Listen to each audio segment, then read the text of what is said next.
Want to get in on making some really good banana bread? Simple, easy, very moist.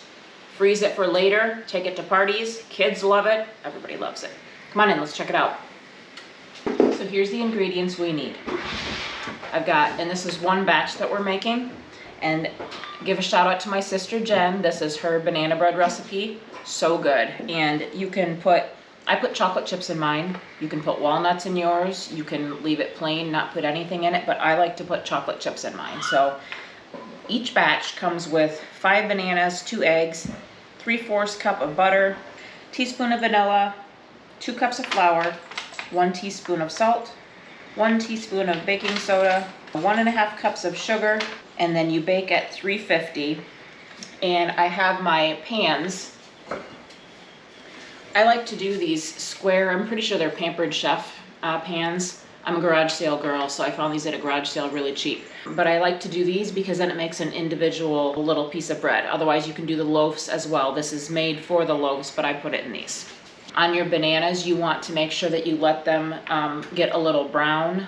The browner they are, the sweeter they are. Some people don't like brown bananas at all, but when I'm making banana bread, I definitely make sure I leave them sitting on the counter for a couple of days. We have 5 bananas. We'll get those put into the food processor.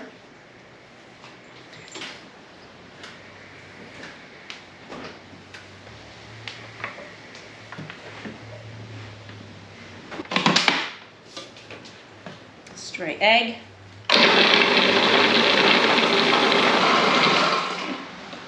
Okay, bananas are all blended. I'm going to put the rest of my wet ingredients into this container. I have 1 teaspoon of vanilla. Give it a little extra. 2 eggs.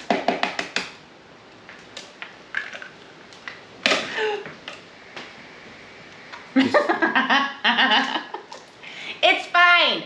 Are you new to my channel? It's fine. All right, so I'm putting in the 3/4 stick of butter. I want to put it in here, and this has been softening on the counter for a couple of hours. Makes it a lot easier to blend.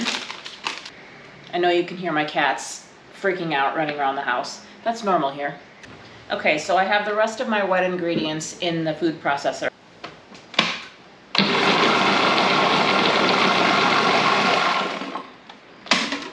Okay, wet ingredients done.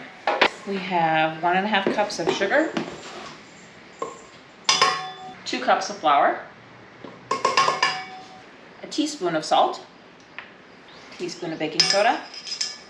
Let's mix the dry ingredients. No!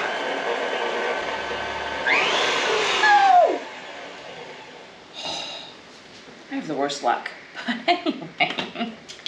Dump the dry ingredients here. Okay, let's get this out of here.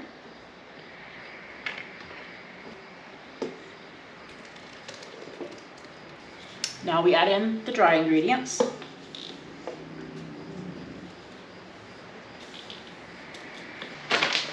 Okay, I'm putting chocolate chips in mine.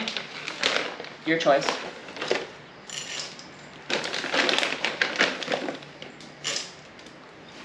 You don't have to do too many.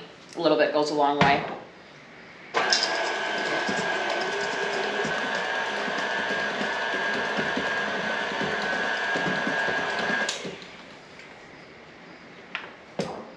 Okay, I want them to be about half full. These are awesome if you eat the bread cold right out of the fridge with some butter on it, or if you pop it in the microwave for about 15-20 seconds and then put the butter on it so it melts. Ugh, it's awesome either way. And I've also made, when you make a loaf, I've made banana bread French toast. Now that is amazing too. Okay, so the one batch that's supposed to make 1 loaf of bread ended up making 17 individual ones. I'm gonna put just a couple more chocolate chips on some of these that look like they got left out in the distribution program.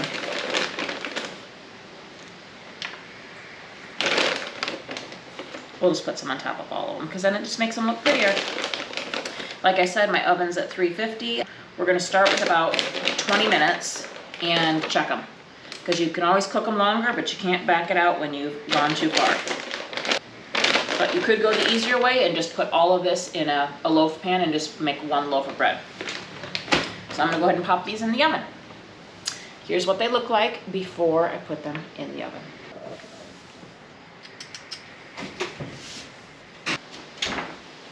Okay, that's set for 20 minutes. Time to pull them out. They're golden brown on top, which means they're perfect.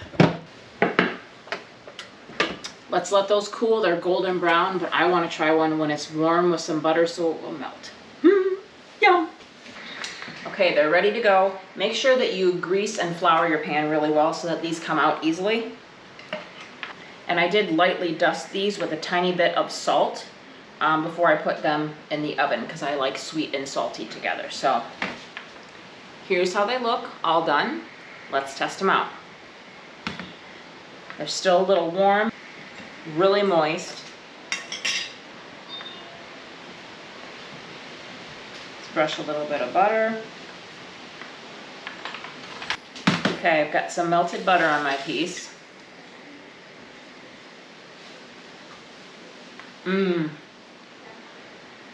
So good, so moist. With the butter on it, I love it. I was just thinking after I put these in the oven, if you're a peanut butter lover like me, you could do peanut butter chocolate chips on it. You could put a little bit of peanut butter on your bread, whatever. You could do all kinds of different things, but check it out. Simple, not a lot of ingredients. I just make a bunch of different batches at the same time so you can freeze it. Enjoy.